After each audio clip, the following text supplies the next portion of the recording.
The significant thing that's happened over the quarter in markets overall has been the fact that there has been a continuation of equity market strength.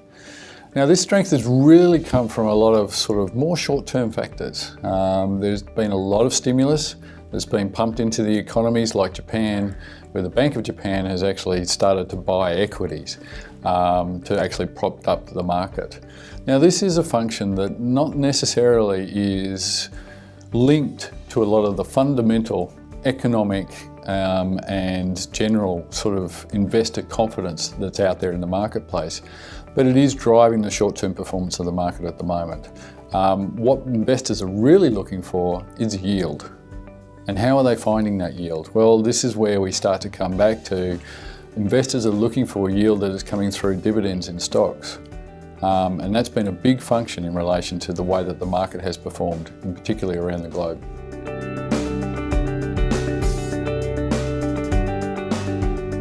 So how has the market strength actually been reflected in Australia? Well, we've obviously seen the impact and the strength of the Australian share market over the last quarter.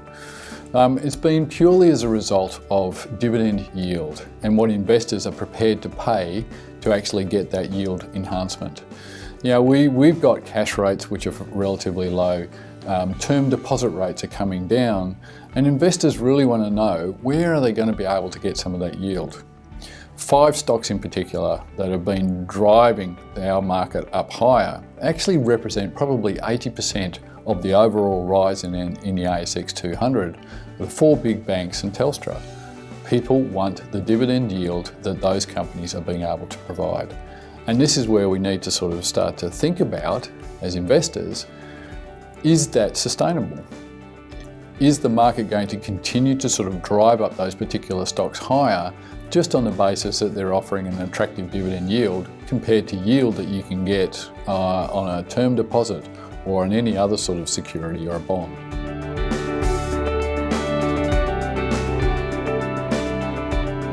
So how have we taken advantage of these sort of conditions?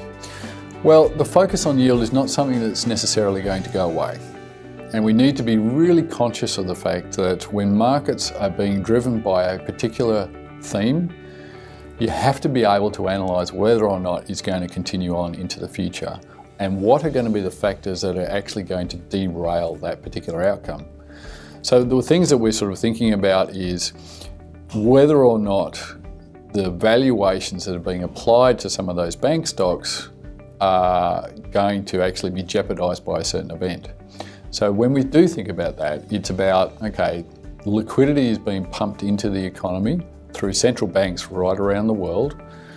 Once that starts to dry up, or even the perception that that's going to start to dry up, is then going to have an impact in relation to, you know, we're not going to necessarily want yield anymore, we're going to actually want some protection. And so that's going to actually turn things around a little bit more. And we need to be very, very conscious of when that does start to happen. The way that we've taken advantage of this within our particular funds is obviously the market has been driven up by those particular stocks. We have taken the top off that sort of exposure. We have reduced our equity market exposure in this sort of market environment at these sorts of levels. And we've put it into assets that are still going to have a bit of a yield play, like property. Property is one of those particular asset classes that you can still get a really good yield, but the fundamentals are a little bit more widespread, and they are a little bit better, I'll say, in relation to comparing it against what's happening with the banking sector at the moment.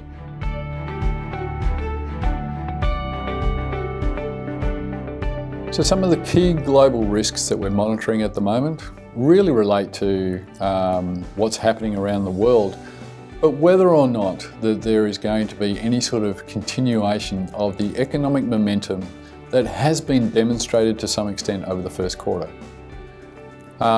When we start to think about that momentum, we start to also sort of piece together the fact that the economic recovery just isn't there. It's not necessarily going to have the tailwind. And as we get confirmation of that through the numbers that come through, we need to be conscious of what the impact that that's going to have on financial markets. Ironically, in Europe, we basically had a situation where some of the economic numbers have been really bad. But the market has continued to rally on the back of that there would be additional stimulus coming from the European Central Bank into that market. And that's actually prompted the market to actually rally ahead. So we need to be able to deconstruct what are the risks that are going to affect financial markets, both from a positive and a negative sort of sense, and then deconstruct that into our portfolio construction. And that's what we need to reflect in relation to making sure that we're not constructing a portfolio that hopes the market continues to rise, but actually in a way that we can actually really benefit from the volatility that we are likely to experience, particularly as the economy starts to slow again. But also the fact that, when we start to think about the fiscal environment, what is that sort of going to say to governments around the world when they need to go into an election phase? Because what necessarily is good for the economy is not necessarily good for the voter. And when you have key markets and key countries that are going through an elections later on this year, it's going to be a very, very important outcome. So we've got to be conscious of that in relation to how that's going to translate to financial markets, and we have to manage those risks appropriately.